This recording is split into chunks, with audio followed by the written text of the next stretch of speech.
Chief, you said this started, they found out that it was from someone baling hay, huh? Yes, sir. They were baling hay, and it's dry, and the hay got up in their belts.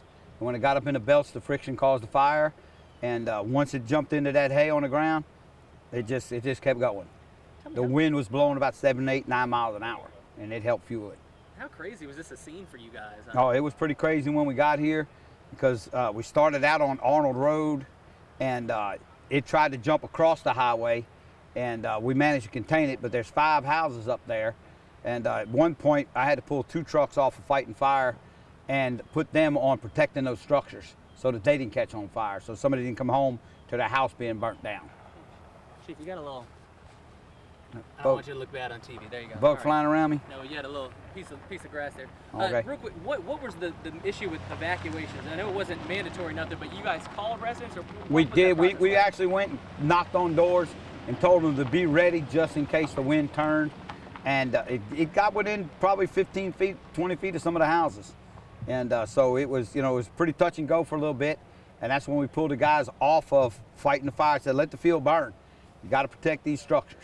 So we protected the houses, and then when we got those under control, we had a couple other fire departments come in, help us out, brought some manpower and some water, and then we were able to get back under the fire. The houses were on what street, which were threatened by evacuation? On Arnold Road. Arnold Road.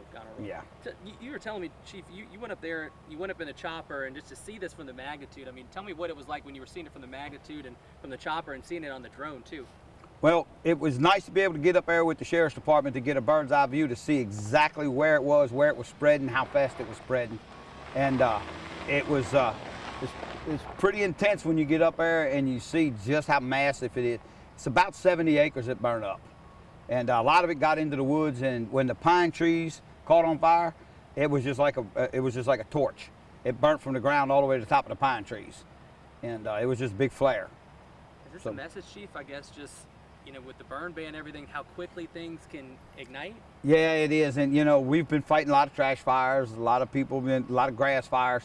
But surprisingly, about 13 years ago, right next door, the property over, same thing happened. They were out there, another family was out there baling hay, and their hay baler caught on fire. And they lost their hay baler and a tractor, and we actually lost the fire truck and burned up in it.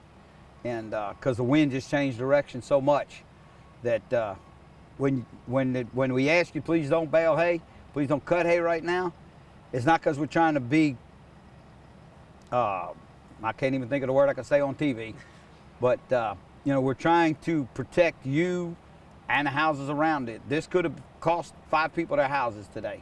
Luckily it didn't, it just cost some equipment.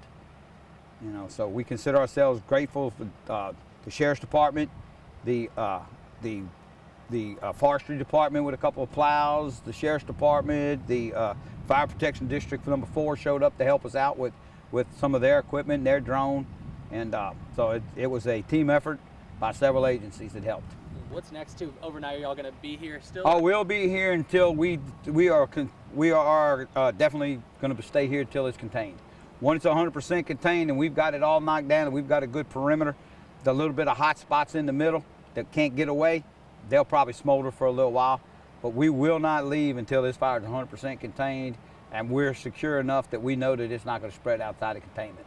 And Chief, my last question you were mentioning, just with this is a typical machine, it's used to baling hay, but it just shows how dry the conditions are that a fire can snap like that. Huh? Yeah, it spread fast, and the wind changed directions, and the fire takes on a life of its own. When you're out there, you'll get a little wind tornado that started whipping up, and that son of a gun will change direction, and it's blowing to the east. Then the next thing you know, it's blowing to the south, and it just starts eating. Fire has a life of its own. A fire's alive, and so it takes on a life of its own, and it moves where it wants to move, and you just have to try and guess where it's going to get ahead of it.